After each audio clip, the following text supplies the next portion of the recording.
Tuhan Allah Bapa kami yang di surga, kami telah menemukan kasih yang sejati di dalam Tuhan, yang mengerti dan memahami kami dengan baik, yang peduli dengan kami, yang selalu memperhatikan kami dan masa depan kami. Terima kasih Bapa di surga, karena Engkau selalu ada untuk kami.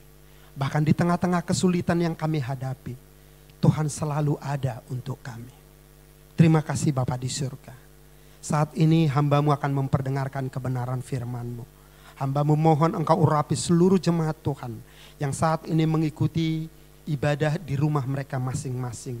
Tuhan, Engkau jamah, Engkau buka hati, jiwa, roh, pikiran mereka, supaya mereka dengan sungguh-sungguh mempersiapkan hati jiwanya untuk mendengarkan kebenaran firman Tuhan saat ini. Berkati hamba-Mu yang menyampaikannya, urapi supaya hamba-Mu dapat menyampaikannya dengan baik dan benar. Terima kasih Bapa di surga. Kami sambut firman-Mu dalam nama Yesus Tuhan kami. Amin.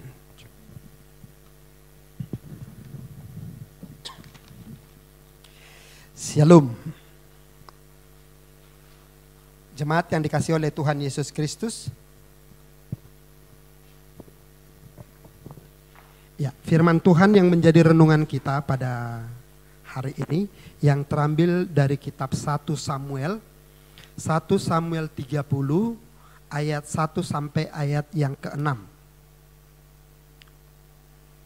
1 Samuel 30 ayat 1 sampai ayat yang ke-6. Demikian isi firman Tuhan.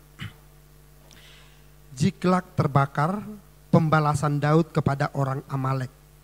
Ketika Daud serta orang-orangnya sampai ke Ziklag pada hari yang ketiga, orang Amalek telah menyerbu tanah Negeb dan Ziklag. Ziklag telah dikalahkan oleh mereka dan dibakar habis. Perempuan-perempuan dan semua orang yang ada di sana, tua dan muda, telah ditawan mereka dengan tidak membunuh seorang pun. Mereka mengiring sekaliannya, kemudian meneruskan perjalanannya. Ketika Daud dan orang-orangnya sampai ke kota itu, tampaklah kota itu terbakar habis. Dan istri mereka serta anak mereka yang laki-laki dan perempuan telah ditawan. Lalu menangislah Daud dan rakyat yang bersama-sama dengan dia itu dengan nyaring, sampai mereka tidak kuat lagi menangis. Juga kedua istri Daud ditawan, yakni Ahinoam, perempuan Izrael, dan Abigail, bekas istri Nabal orang Karmel itu. Dan Daud sangat terjepit karena rakyat mengatakan hendak melempari dia dengan batu. Seluruh rakyat itu telah pedih hati, masing-masing karena anaknya laki-laki dan perempuan. Tetapi Daud menguatkan kepercayaannya kepada Tuhan Allahnya. Sampai demikian pembacaan firman Tuhan. Dari pembacaan firman Tuhan ini saya mengambil tema ketika kita terjepit. Ketika kita terjepit. Jemaat yang dikasihi oleh Tuhan Yesus Kristus, apakah kita pernah mengalami keadaan terjepit atau terhimpit? Pernahkah kita mengalami terjepit?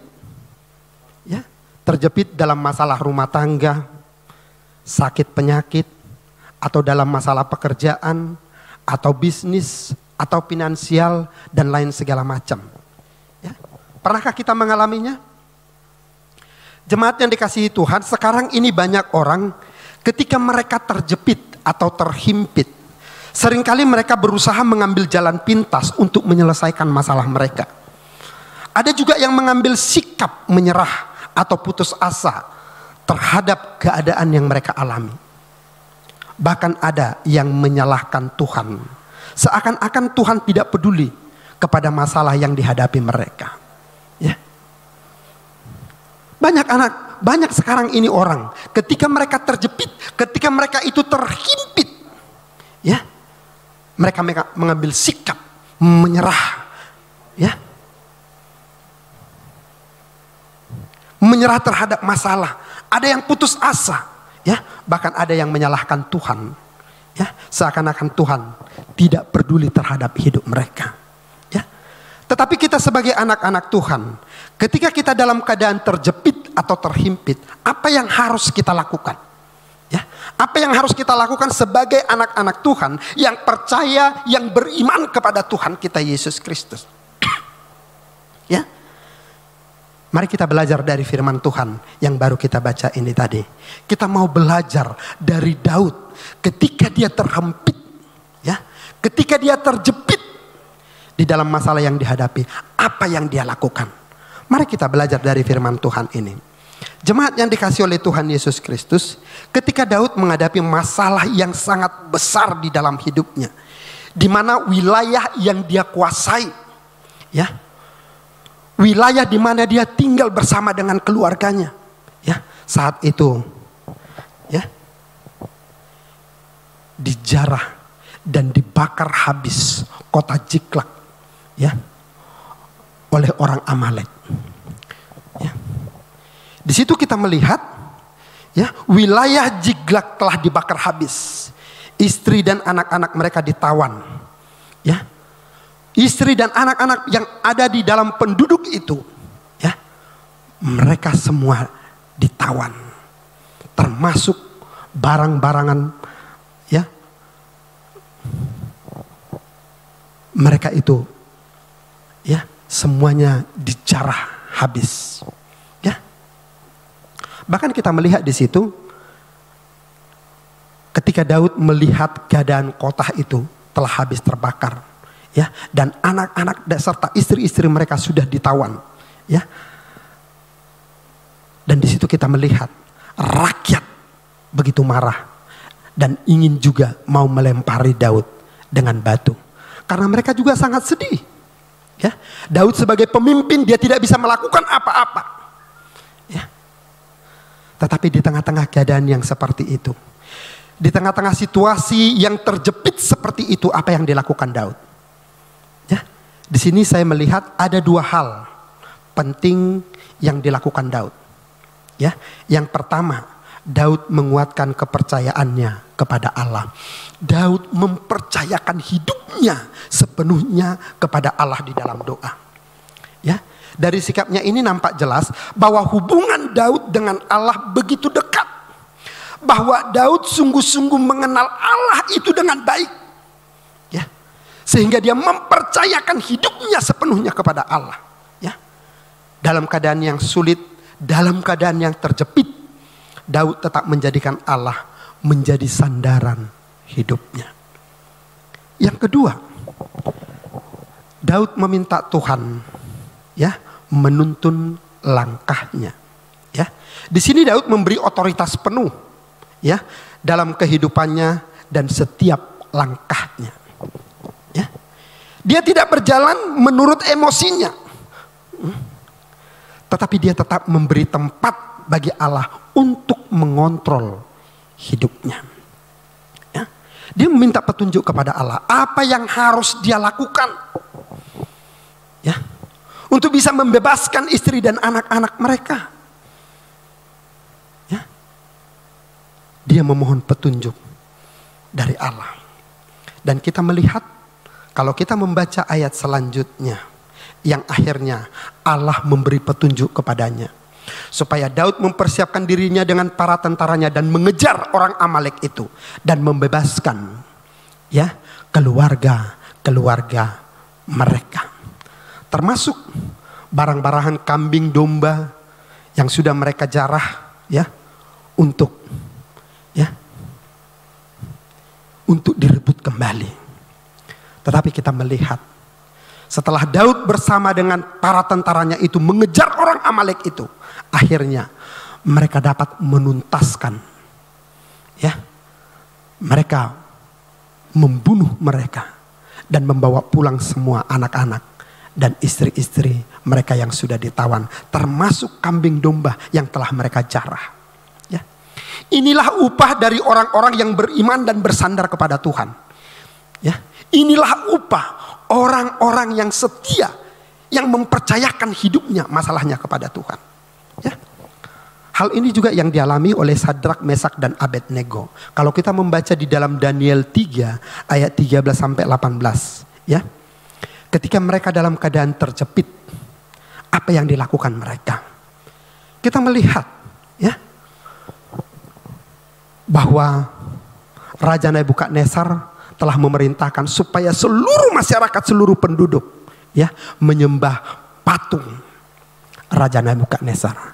Tetapi ada 3 orang ya yang percaya kepada Allah, Sadrak, Mesak, dan Abednego. Ya. Ketika mereka dalam keadaan terjepit karena mereka didapati bahwa mereka tidak menyembah patung Nebukadnezar, saat itu mereka ditangkap dan diadili. Ya, dan akan dijatuhi hukuman mati. Ya. Namun sebelum mereka dijatuhi hukuman mati, mereka mendapat tawaran kompromi dari Nebukadnezar. Ya.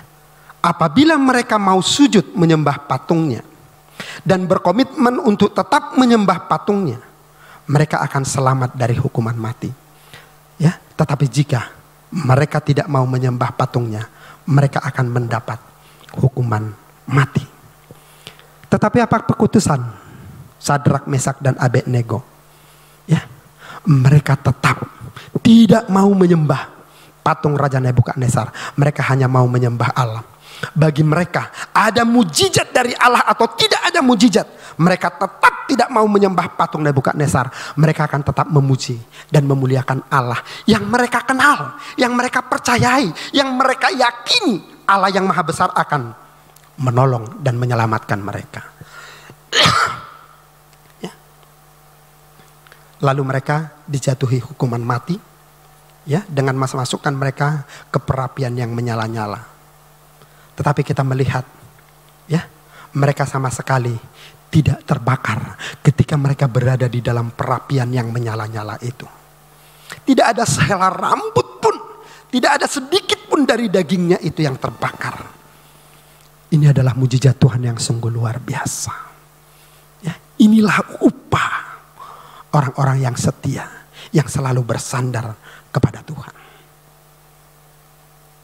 Saudara yang terkasih di dalam nama Tuhan Yesus Kristus, di dalam kehidupan ini tidak sedikit orang ketika mereka menghadapi himpitan, ketika mereka terjepit, ya, ketika mereka mendapatkan tawaran-tawaran kompromi dengan dunia ini, banyak orang-orang, ya, yang meninggalkan imannya, yang seharusnya mereka bersikap tegas. Ya, seperti ketiga orang ini, Sadrak, Mesak, dan Abednego, untuk mempertahankan imannya. Ya. Tetapi sekarang ini banyak anak-anak Tuhan yang jatuh di dalam dosa karena mau kompromi dengan dunia ini. Mereka senang menjadi orang Kristen, mereka senang menjadi pengikut Kristus, mereka senang berdoa, mereka senang memuji dan memuliakan nama Tuhan, tetapi tidak bersedia dibentuk oleh Tuhan. Yang terkadang Tuhan izinkan kita terjepit, Tuhan izinkan kita mengalami masalah persoalan yang berat untuk memurnikan iman kita. Tetapi banyak anak-anak Tuhan yang tidak siap menjalani proses yang Tuhan berikan. Mereka lebih cenderung lari dari masalah, ya, tidak siap menghadapi proses yang diberikan Tuhan kepada mereka. Ya. Hal ini juga yang pernah dialami oleh murid-murid Yesus. Ketika mereka naik perahu, ya, pada saat itu Yesus sedang tidur di buritan, di sebuah tilam di bawah, ya, kapal itu. Tapi kita melihat tiba-tiba angin topan datang yang sangat dahsyat dan ombak yang menyerbu perahu mereka itu hingga air, ya, masuk ke dalam perahu mereka. Murid-murid semua panik. Semua orang yang di dalam itu panik. Mereka ketakutan. Ya. Tapi kita melihat di sini, ya, lalu murid-murid Yesus datang menemui Yesus dan berkata, dia mengatakan begini, "Guru, engkau tidak peduli kalau kami ini binasa. Engkau tidak peduli kalau kami ini binasa."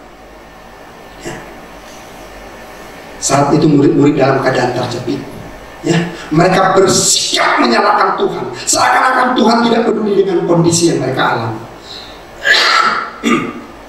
Ya. Mengapa engkau tidak peduli dengan keadaan kami saat ini? Apakah mereka tidak mengenal Yesus? Mereka mengenal Yesus dengan baik, karena mereka sudah menyaksikan sendiri, ya, mujizat-mujizat yang dilakukan oleh Yesus sebelum mereka ini mengalami gelombang laut bersama dengan Yesus. Ya. Tetapi tetap juga, ya, mereka hidup dalam ketakutan, ya, seakan-akan Yesus tidak peduli dengan kehidupan mereka.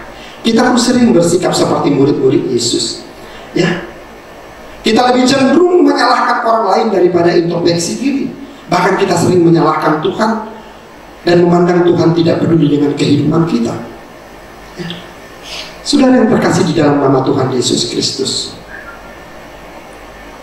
kita perlu mengenal Allah kita dengan baik, ya. Allah kita itu Allah yang baik, ya. Allah tidak pernah mengabaikan doa-doa atau permohonan anak-anaknya. Allah sangat peduli terhadap kita. Allah sangat peduli terhadap kebutuhan kita, ya. Allah sangat peduli dengan pergumulan-pergumulan kita. Dia tidak pernah mengabaikan setiap anak-anaknya yang datang berseru-seru kepadanya dengan sungguh-sungguh, ya. Allah begitu setia, ya. Dia datang untuk kita. Dia menderita sengsara untuk kita. Dia mati untuk kita. Dia bangkit untuk kita. Dia naik ke surga untuk kita. Dan dia juga akan datang untuk kita. Untuk itu kita sebagai anak-anak Tuhan, jangan pernah takut apapun yang engkau alami di dalam hidupmu. Yesus siap menolong kita, asalkan kita tetap taat dan setia kepadanya. Asalkan kita terus mempercayakan hidup kita, ya, setiap saat di dalam Dia, karena Dia adalah Bapa kita. Dia adalah Allah kita yang baik, Allah yang maha kasih, yang sangat mengerti dan memahami akan kehidupan kita dan kebutuhan-kebutuhan hidup kita. Untuk itu jemaat yang dikasihi Tuhan Yesus Kristus, ketika engkau terjepit atau terhimpit, ya, atau mengalami masalah apapun di dalam hidupmu, percayakanlah hidupmu kepada Tuhan kita Yesus Kristus, karena di dalam Dia kita akan memperoleh jalan keluar. Ada amin? Amin. Tuhan Yesus memberkati. Sebelum kita berdoa dan bersyafaat, mari kita menyanyikan satu lagu pujian.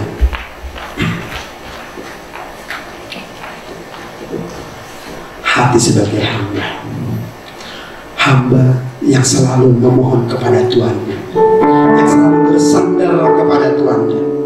Apa yang mau dia lakukan ketika dia menghadapi masalah persoalan dalam hidupnya? Hamba yang selalu datang kepada Tuhan. Mari kita datang kepada Bapa kita dengan sungguh-sungguh. Ku tak membawa apapun juga saat ku datang ke dunia. Ku tinggal semua pada akhirnya saat ku kembali ke surga. Inilah yang ku punya, inilah yang ku punya, hati sebagai hamba yang mau taat dan setia padamu Bapa. Kemanapun ku bawa, hati yang menyembah dalam roh dan kebenaran sampai selamanya. Sekali lagi kita nyanyikan lagu ini. Ku tak membawa apapun juga saat ku datang ke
Terima kasih atas segala pertolongan dalam hidup kami. Hingga sampai saat ini kami merasakan kuasa Tuhan, mujizat Tuhan di dalam kehidupan kami. Bapa di surga, hamba-Mu terus berdoa buat seluruh jemaat. Engkau tolong mereka Tuhan, nyatakan kuasa mujizat-Mu dalam kehidupan mereka. Bahkan ketika saat ini mereka mengalami masalah persoalan di dalam hidup mereka, mungkin kehidupan ekonomi mereka saat ini, mungkin kesehatan mereka terganggu. Masalah ekonomi, Tuhan Engkau berkati mereka, Engkau berikan jalan keluar. Karena kami yakin dan percaya di dalam Tuhan tidak ada masalah yang tidak dapat terselesaikan. Untuk itu hamba-Mu mempercayakan seluruh jemaat-Mu saat ini. Baik mereka Tuhan yang mengalami sakit penyakit saat ini, Tuhan Engkau sembuhkan, Engkau pulihkan dengan tangan kuasa-Mu yang kudus. Nyatakan kuasa supaya mereka Tuhan mengalami pemulihan yang sungguh-sungguh yang daripada Tuhan. Terima kasih Bapa di surga. Hamba-Mu juga berdoa Tuhan bagi bangsa dan negara yang kami cintai ini. Tuhan saat ini para pemimpin-pemimpin bangsa kami, mereka saat ini sedang bekerja keras untuk mengatasi virus corona saat ini yang sudah menyebar di seluruh dunia. Tuhan, Engkau berkati mereka Bapa, berikan hikmat dan bijaksana supaya mereka sehati sepikir bergandengan tangan di dalam mengatasi masalah yang terjadi di tengah-tengah bangsa kami ini. Dan Engkau berkati kami juga seluruh masyarakat Indonesia supaya kami juga Bapa turut dan ikut serta di dalam membantu pemerintah kami dalam mengatasi penyebaran virus ini. Tuhan, hanya kepadamu kami berserah. Karena di dalam tangan Tuhan kami akan tetap aman. Kami akan tetap hidup dengan penuh sukacita dan bahagia. Terima kasih Bapa di surga. Begitu juga saat ini kami berdoa buat para dokter yang sedang berusaha Bapa saat ini, ya, untuk mengobati para pasien yang sudah terinfeksi. Tuhan Engkau berkati mereka, lindungi mereka Tuhan. Berikan mereka kekuatan dan semangat supaya mereka terus Bapa dengan semangat untuk dapat memberikan pengobatan yang terbaik bagi para pasien yang sudah terinfeksi virus corona. Berkati keluarga mereka, supaya keluarga mereka juga Bapa terus berdoa, terus berserah, ya, dan yakin dan percaya bahwa Tuhan akan memberkati keluarga mereka yang saat ini sedang berjuang untuk mengobati para pasien. Terima kasih Bapa di surga. Berkati juga para pasien yang sudah terinfeksi saat ini. Tuhan Kau kuatkan mereka. Berkati hati jiwa roh pikiran mereka supaya mereka terus berserah dan bergantung kepada Tuhan. Biarlah melalui virus yang sudah terinfeksi dalam tubuh mereka saat ini Tuhan, mereka dapat lepaskan. Mereka dapat hancurkan melalui kekuatan dan semangat yang Tuhan berikan dalam hidup mereka. Terima kasih Bapa di surga. Inilah doa dan permohonan hamba-Mu yang hamba-Mu sampaikan kepadamu melalui anak-Mu Yesus Kristus Tuhan kami yang telah mengajar kami doa Bapa kami. Bapa kami yang di surga, dikuduskanlah nama-Mu, datanglah kerajaan, jadilah kehendak-Mu di bumi seperti di surga. Berikanlah kami pada hari ini makanan kami yang secukupnya, dan ampunilah kami akan kesalahan kami seperti kami juga mengampuni orang bersalah kepada kami. Dan janganlah bawa kami ke dalam pencobaan, tapi lepaskanlah kami daripada yang jahat. Karena Engkau yang punya kerajaan dan kuasa dan kemuliaan sampai selama-lamanya. Amin.